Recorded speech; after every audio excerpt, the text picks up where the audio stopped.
नमस्कार, आप देख रहे हैं आर हिंदुस्तान न्यूज़। आनंद सक्सेना के साथ मध्य प्रदेश के जिला कटनी से संवाददाता सत्येंद्र बर्मन की खबर। डीमरखेड़ा तहसील क्षेत्र में मूंग खरीदी बंद हो जाने के कारण हजारों किसानों की मुश्किलें बढ़ गई हैं। मूंग खरीदी से वंचित किसानों द्वारा शासन प्रशासन से मांग की गई है कि तहसील क्षेत्र के हजारों किसान मूंग की खरीद न होने के कारण परेशान हैं, जिसमें किसानों द्वारा झिन्ना पिपरिया समिति के ऊपर विभिन्न प्रकार के आरोप लगाकर जांच की मांग की गई है। किसानों में धर्मेंद्र गौतम ने बताया कि हमारे अधिकारियों से मांग है कि मूंग उपार्जन को प्रारंभ कराया जाए और दी गई शिकायत की जांच की जाए। किसानों द्वारा लगाए गए आरोपों पर संतोष त्रिपाठी समिति प्रबंधक झिन्ना पिपरिया का कहना है कि हमारे ऊपर लगाए गए सभी आरोप निराधार हैं, किसी से कमीशन नहीं लिया गया है और सभी स्टॉल बुक किसानों की फीडिंग की गई है। स्टॉल बुकिंग में कोई भी अनियमितता नहीं बरती गई है। प्रभारी द्वारा मानक स्तर की मूंग की खरीदी गई है उच्च अधिकारियों एवं सर्वेयर के पास करने के बाद ही मूंग का उपार्जन किया गया है। फिलहाल आप सुरक्षित रहिए, जुड़े रहिए आर हिंदुस्तान से। नमस्कार। संतोष त्रिपाठी। अच्छा, मूंग खरीदी में जो आपके ऊपर आरोप लगे हैं, इस विषय में क्या कहना चाहेंगे? देखिए, मैं यहाँ का प्रभारी समिति प्रबंधक उस समय झिन्ना परिया था। शासन के द्वारा झिन्ना परिया सेवान्या केंद्र बनाया गया। सेवान्या केंद्र में मूंग का उपार्जन विधिवत मानक के अनुसार जो सर्वेयर पास करते थे उसको मूंग को तौलाकर भंडारित कार्य कराया गया है। 23 तारीख को अतिवृष्टि हो जाने के कारण, पानी भरा हो जाने के कारण और जो वेयर हाउस वालों को नुकसान हुआ तो यहाँ पर उन्हें मूंग खरीदी करने से मना कर दिया। तो फिर प्रशासन ने दूसरा केंद्र स्थापित करवाया काशी वेयर हाउस में। अब काशी वेयर हाउस में 2 तारीख को केंद्र की स्थापना हुई। 1 तारीख को गवर्नमेंट ने पोर्टल खोला ऐसे कृषकों का जिनने एक भी स्लॉट बुक नहीं कराई, और तो उसमें 111 किसानों ने पंजीयन कराया अपना।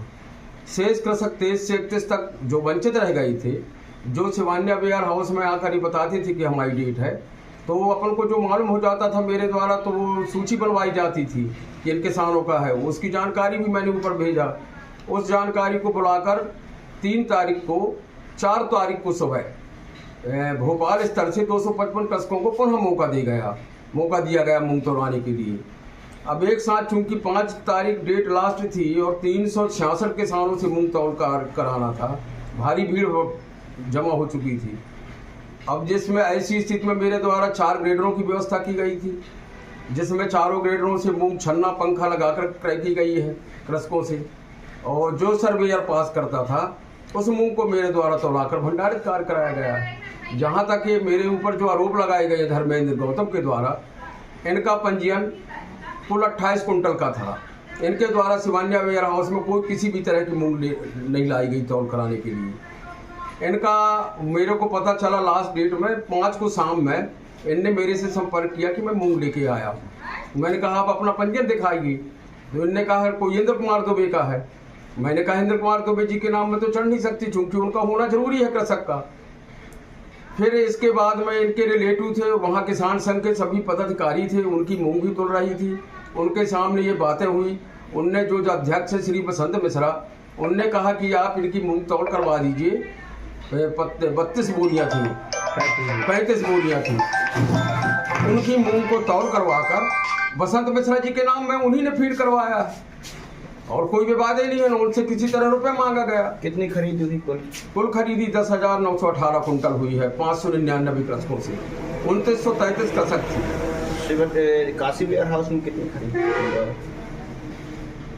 3106 कुंटल काशी वेयर हाउस में से सेवान्या में, और इसके प्रत्यक्षदर्शी वो खुद हैं। वहाँ पर किसान संघ के लोग थे और मेरे द्वारा कभी किसी से कोई पैसे की मांग नहीं की गई, क्योंकि मैं समिति प्रबंधक के पद पर हूँ। खरीदी केंद्र प्रभारी श्री हल्केराम सैनी है। यहाँ पे सेवान्या काशी वेयर हाउस संचालक ने अमानक के आरोप लगाए थे। जी हाँ, उनकी मौजूदगी में केंद्र में मूंग की खरीदी होती थी। वो 2 लोग वहाँ पर बने रहते थे, उनके 8 लोग अन्य भी रहते थे। वो भी देखते थे मूंग को, जो मूंग पास है उसी मूंग को तोलाया जाता था। लेकिन अचानक उनने 3-4 दिन बाद माननीय कलेक्टर महोदय को जाके आवेदन दे दिया कि ये अमानक है, मेरे को मूंग नहीं रखाना। क्या हुआ है इस विषय में मेरे को जानकारी नहीं।